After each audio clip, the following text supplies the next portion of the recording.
মহাপ্রলয় ও নবজীবনের গল্প। ইসলাম, খ্রিস্ট, ইহুদি।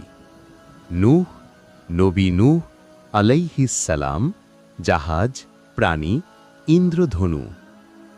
হিন্দু, মনু ও মৎস্য অবতার, মাছ বাঁচানো, হিমালয়ে নৌকা। বৌদ্ধ, তিব্বতী।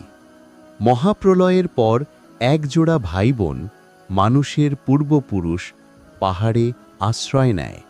গ্রিক মিথোলজি, ডিউকালিয়ন ও পাইরা, জিউসের ক্রোধে বন্যা, নৌকায় বাঁচে, পাথর ছুঁড়ে মানুষ তৈরি করে।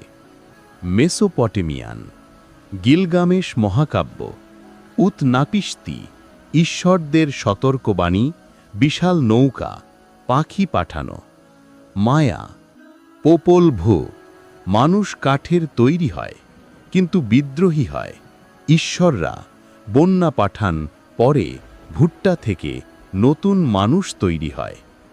মিশরীয়, সূর্যদেব রা ক্রুদ্ধ হয়ে পৃথিবী ধ্বংসের চেষ্টা করেন, কিন্তু বিরত হন যখন মানুষ তার প্রতিচ্ছবি, হাথর দেখে শান্ত হন।